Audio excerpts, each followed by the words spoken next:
Hi, I'm Deborah Hoover, and I am the literacy coach for Bucyrus City Schools. And I just wanted to take a few minutes to talk to parents today. And I get a lot of questions from parents about the third grade reading guarantee and how they can help their children from infancy all the way up through third grade to make sure that they are reading at grade level so that third grade guarantee isn't such a scary prospect. So today I just wanted to address a few questions that I get often on how to help your children, how to understand what the tests are all about, and what questions to ask when you're talking with your child's teacher. And one of those is the third grade reading guarantee was put in place to make sure that we have children who are not coming out of elementary school still not reading where they need to read. There are two very different kinds of reading. There's what we call mechanical reading. That's actually reading the words and learning how to read. And then there's comprehensive reading. And that's really all about just understanding what you're reading.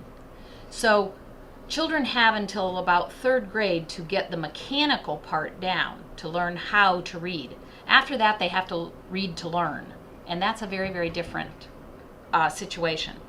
So what I wanted to talk to you first about was even with your little 6-month-olds, when a child is old enough to sit on your lap, one of the best things that you can do for them is to read with them. To sit them on your lap and to look at books. It can be magazines. It doesn't matter what you're reading.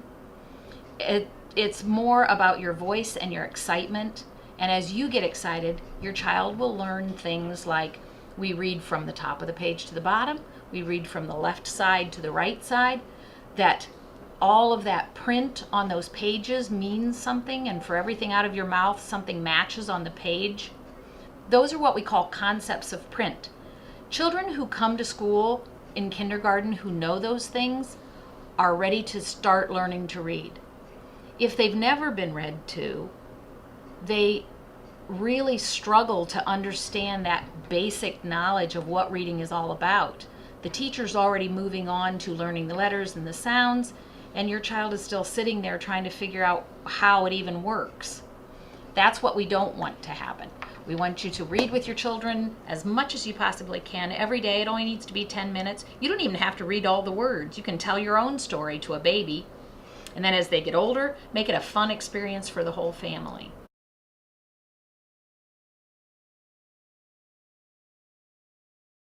Now your child is in school, and so in kindergarten they learn all of those letters and sounds. Any of that you can do ahead of that is wonderful for that child. If they can learn letters as a toddler, and preschool is such an important experience today because of this third grade guarantee.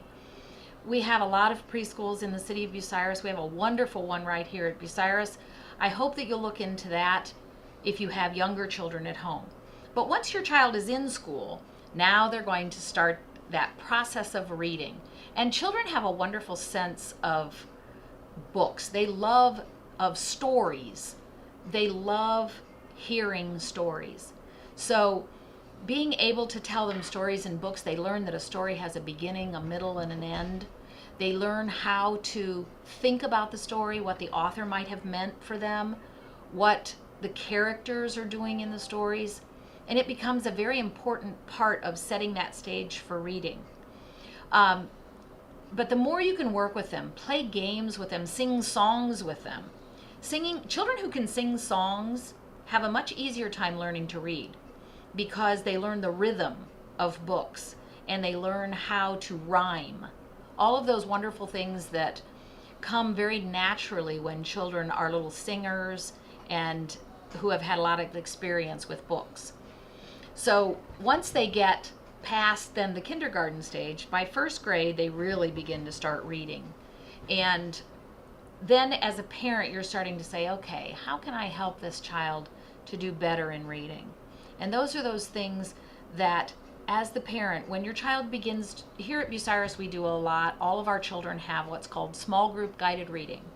And that's where they read with 4 to 5 other children, all reading at the exact same level. it means their level of development is all the same in that little group. So they're all working on the same type of skill with the teacher. And so they'll bring their reading book home each night. It's very important that you help them with that and talk about what's happening on each page. Listen to your child read and help them to develop that expression, because whatever you hear them doing out loud, that's also what they'll do in their head silently. So if they're reading in a very monotone, one-tone voice, or they're not stopping at the periods, they're just reading one big long sentence, those types of things, all of a sudden it doesn't make sense to them anymore. And then they lose the meaning of what they're reading.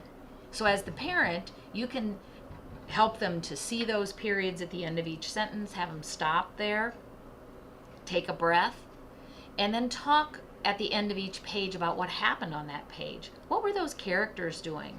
What was the author trying to say there? What was going on in the pictures? How did the pictures match the story? Those types of things. And that will help your child to be aware of those things that are going on in that story. For the mechanical part, as the kids are trying to figure out new words, help your child to sound out the word, to look to see whether there's a little word inside the big word. If there are punctuation marks that they have to look at, the quotation marks, for example, it means someone's talking. So they might want to use a different voice. The more excited you get about it, the more excited your child will get. And I'm not saying read with your child for an hour. 10 minutes a night is great. 10, 15 minutes. As the child gets a little older, it'll be a little bit longer, but still 20 minutes to a half an hour is plenty, even for older elementary students. No one is asking that you spend hours and hours with your child reading. We are asking that you spend 10 to 15 minutes with them each night. And it becomes part of their daily routine.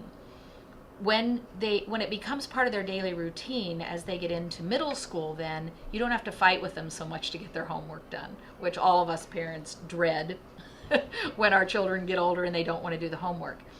Children who have that background will just do it, and they know that they may grumble, but they know it's part of their day. So I would encourage you to make sure that you have a homework time set up at your home for your children to do their homework. Help them as much as you can with the reading. Those were just some ideas for you as parents, and I thank you for watching our website and for checking in with us. If you have any questions, please feel free to call me at any time. I'm here available at the elementary almost all day. My office is here, so I'll be happy to answer any questions that I can. If you have questions about how your child is doing on the DRA, for example, that's the Developmental Reading Assessment. You get that 3 times a year. If you want to know anything, ask your child's teacher. If you still have questions, please feel free to call me at any time. And thank you, and have a good day.